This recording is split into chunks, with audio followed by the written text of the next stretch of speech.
In our obsession with antagonisms of the moment, we often forget how much unites all the members of humanity. Perhaps we need some outside universal threat to make us recognize this common bound.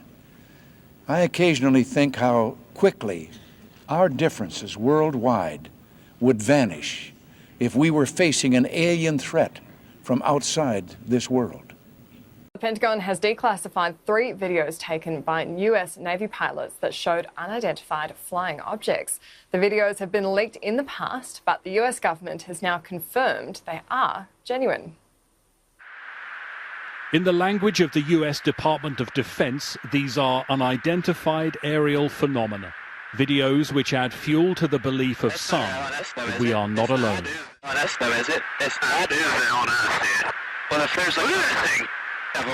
In 2015, pilots flying off the east coast of America spotted this. They're all going against the wind. The wind's 120 knots from the west. Look at that thing, dude. Again, its speed and movement apparently astounding experienced air crew. That is on us, dude. Well, if there's look at that thing. It's rotating.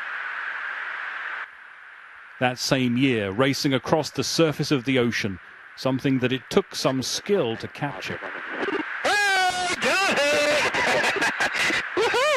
All of these videos have been leaked in the past, but the US government now confirms they are genuine. In a statement, the Department of Defense said it was releasing the videos in order to clear up any misconceptions by the public on whether or not the footage that's been circulating was real or whether or not there is more to the videos. The aerial phenomena observed in these videos, they say, remain characterized as unidentified. The Kaikoura lights. It's only fitting that the Kaikoura lights surfaced the year after Star Wars and Close Encounters of the Third Kind hit theaters.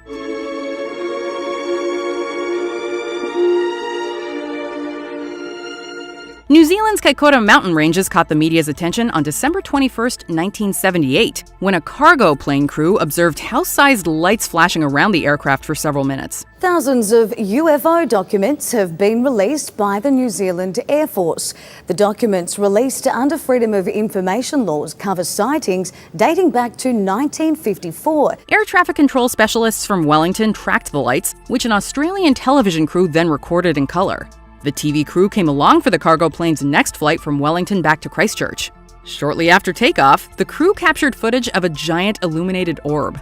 New Zealand's Ministry of Defense has provided several possible explanations, including lights from boats, cars, or Venus, but alternative explanations abound. Others say it could have been an unusually bright sighting of Venus or merely radio and light wave transmissions. But for those who believe, even the publication of such sightings is a breakthrough. The Phoenix Lights. The Phoenix Lights have inspired a documentary and multiple horror movies, but nobody can say for sure what happened on March 13, 1997. In 1997, you took part in one of the largest military cover-ups in United States history. That's correct. This incident can be broken into 2 phases. First, a V-shaped formation was seen flying over Phoenix, although little footage exists of this event, and the footage we do have is low quality. There's more documentation of the second event, which saw 5 circular lights floating in the night sky. There were many events, starting at 3 p.m. in the afternoon and continuing all the way until 5:30 the next morning. Even with numerous photographs, videos, and eyewitness accounts, though, a giant question mark continues to hover over Phoenix. While the U.S. Air Force chalked the lights up to military flares, many have argued against these claims, and even Arizona Governor Fife Symington described what he saw as, quote, otherworldly. Well, I saw a huge craft just kind of come right over Squaw Peak. That was, it was just breathtaking. The Chilean Navy. The Chilean government agency which investigates UFOs or unidentified aerial phenomenon has declassified and released never-before-seen video from 2014 showing a mysterious flying object of which they suggest could have been a UFO. A little speck can certainly stir up a lot of speculation. In 2017, the Chilean government agency tasked with examining UFO sightings released footage of a flying object that defied explanation. The footage, which had been classified for almost 3 years, was taken by the Chilean Navy from a helicopter during the day. The pilot failed to make contact with the object, which moved like another helicopter. Even more curious, the object didn't pop up on air traffic control radar. In 2 instances, the object ejected some type of gas or liquid with high thermal tracking. Captured on video, you can see a massive plume of material trailing behind the object. Most mysterious of all, the UFO released an unknown substance and vanished into the sky. Experts were stumped, with the agency's director saying, quote, "We do not know what it was, but we do not know what it was not." Well, that's reassuring. After an extensive study, the Committee for the Study of Anomalous Aerial Phenomena agreed it had all the characteristics to be classified as an unidentified aerial phenomenon.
Let's run down the basics.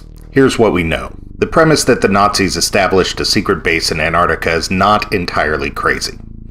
It is based on an actual operation, an operation that we have solid proof happened, where the Nazis sent an expedition to Antarctica. In the summer of 1936, Hitler was completing a 4-year plan where he was building up the German economy and military to prepare for war.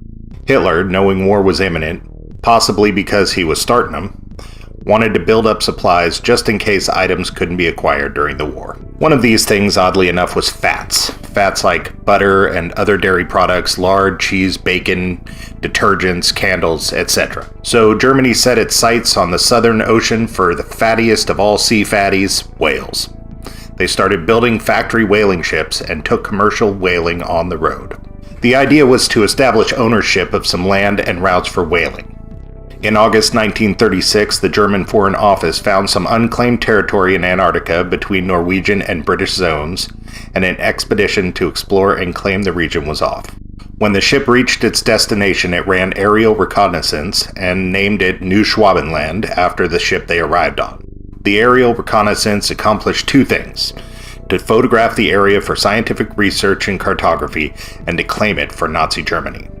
The Schwabenland expedition didn't last long. They completed their work and left for home on February 5, 1939. The original theory was proposed in 1947 by Ladislas Szabo, a Hungarian exile in Argentina. He claimed that Hitler survived the war and that U-boats that docked in Argentina after the war had first dropped him off at a secret Nazi base. He proposed that the Schwabenland, a German ship that sailed to Antarctica, had set up a base there. From here, the concept expanded quite drastically. It expands to the long-held idea that Adolf Hitler did not commit suicide in his bunker in Berlin in 1945 with his love secretary, Eva Braun, but was able to escape via submarine. But why would people think that Hitler was still alive? Well, this is because of a few important quotes from some very famous, infamous, and influential people. After the end of the war in 1952, President Dwight D. Eisenhower was quoted as saying, "We have been unable to unearth not one bit of tangible evidence of Hitler's death. Many people believe that Hitler escaped from Berlin." Stalin's top army officer, Marshal Gregory Zhukov, whose troops were the first to enter Berlin, stated in 1945, "We have found no corpse that could be Hitler's."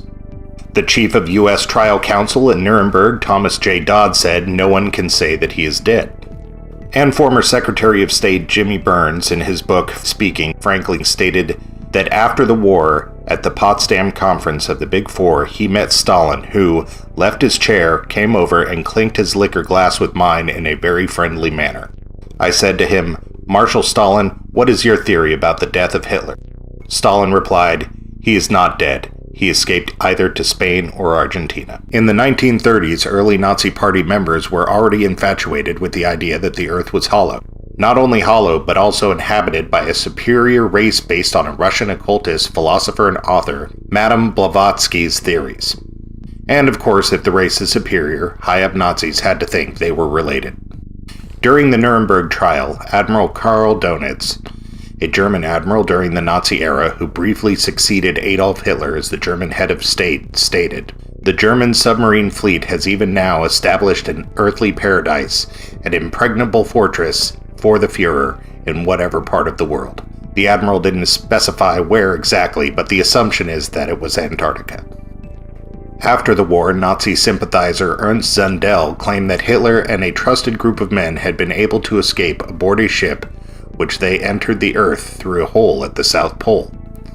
Inside the Earth, Nazi scientists worked to build a new army with which to take over the world, an army that could count on revolutionary round flying vehicles. The further expanded theory is that the initial expedition, or at least follow-up expeditions by the Nazis to Antarctica, sent warships and submarines and tons of equipment, large enough to include scientists, military, and construction crews.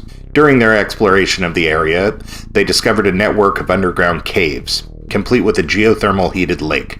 There is where they supposedly build a massive base called New Berlin. But it doesn't stop there. In further exploration of the Antarctic, they discover extraterrestrial technology, or maybe even meet aliens. The aliens suspected vary from the Greys to reptilians. At this point, they learn to use or recreate alien tech and spaceships. And finally, the end of the theory is that the Antarctic-dwelling Nazis' end goal is a new world order or a Fourth Reich.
August 26, 1946.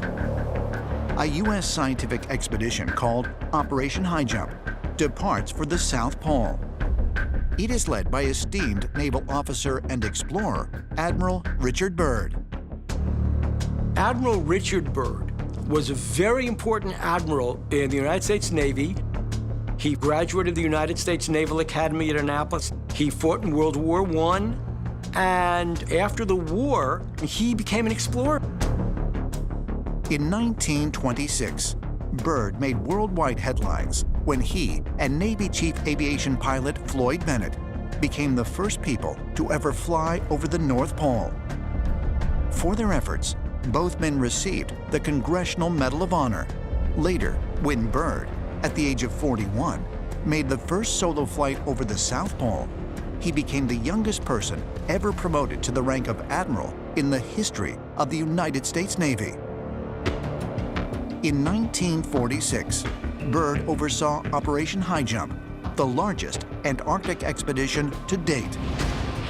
The massive military convoy included 13 ships, 33 aircraft, and 4,700 troops. The U.S. Navy sent down a flotilla of ships under command of Admiral Byrd, and they came back after about 9 months in Antarctica. Apparently, they actually fought a battle in Antarctica, probably between remnants of the Third Reich and perhaps extraterrestrials as well.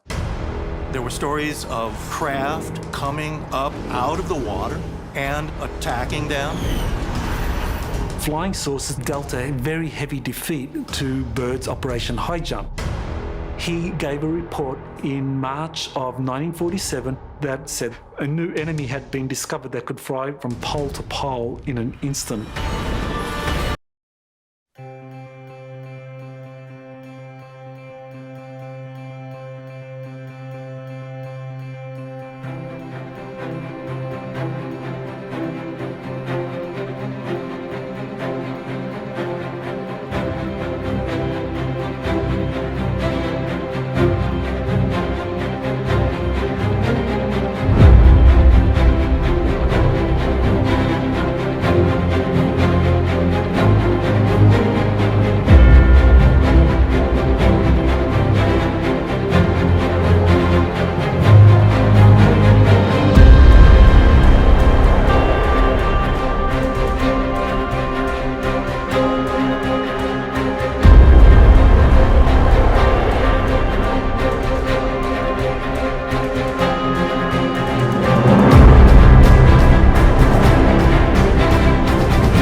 Spread across some 15 million square miles of the Pacific, the 1962 Overseas Nuclear Test Series was an undertaking of impressive proportions.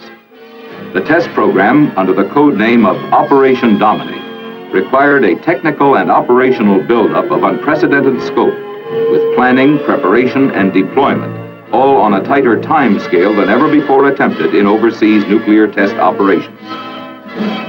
Concurrent testing at 4 widely separated points was necessary to meet these requirements. Off Christmas Island, a series of weapon development airdrop tests was made, followed by later drops in the Johnston Island danger area. All drop aircraft staged from Hawaii. A Polaris weapon system test was launched from the open sea into the northeast corner of the Christmas Island danger area. A combined ASROC anti-submarine weapon system and underwater effects test took place in the open ocean several hundred miles off San Diego. And high-altitude nuclear-tipped missiles were launched from Johnston Island, with instrumentation to gather weapon effects data distributed over wide areas of the Pacific Ocean basin. All were prescribed for completion in the shortest feasible time. Here are the highlights from the high-priority inception of the operation to its successful termination. Operation Dominic was triggered by the Soviet resumption of atmospheric nuclear testing in September 1961. The Department of Defense, under presidential direction, on 24 October 1962, activated Joint Task Force 8 under the command of Major General Alfred D. Starbird to prepare for a series of nuclear tests in the Pacific. The job handed General Starbird and his staff was an enormous one. To plan, organize, and prepare the task force and to complete the materiel buildup in time to be ready to fire by the 1st of April, a preparation time only 1/3 of that typical for previous, comparable but less complex test operations. Involved were the organization and movement of over 28,000 men, both military and civilian, along with preparation and shipping of almost 200,000 tons of materiel. Each man and each item was ticketed for a specific point somewhere in the vast Pacific Test Laboratory. This buildup included the development and installation of thousands of pieces of intricate instrumentation. Some were fitted in trailers, some in modified aircraft or ships.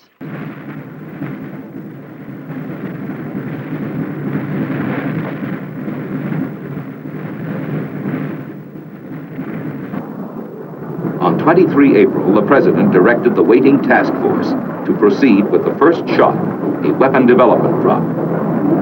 The initial airdrop was on the 25th of April and the last on 11 July. During this period, a total of 24 weapon development shots were detonated in the Christmas area. All drops were on target and within the precise time and space limitations established by the requirements of diagnostic instrumentation. A record by the B-52 crews, which reflected a high degree of bombardment skill. Detonation technological efficiency also scored high in the fusing and firing systems and in the device telemetry. Throughout the Christmas airdrops, the backup airborne diagnostic method was progressively refined to the point of becoming a proven capability to collect the scientific data required. The weapon development effort was completely successful in all its primary test objectives. The series also yielded important new weapons effects information. Meanwhile, the task force was equally active at its 3 other test areas. Early in May, the test of the Polaris nuclear weapon system was ready for launch by submarine in the open sea. Detonation was scheduled to take place in the Christmas danger area. As the nuclear submarine Ethan Allen moved toward its rendezvous with range, safety, and instrument ships at the launch point some 1,500 miles from Christmas Island, all concerned were well aware that this was not only the first test of the complete Polaris nuclear system, but also the first proof test of this particular warhead in weaponized form. On the 6th of May, the Polaris was fired.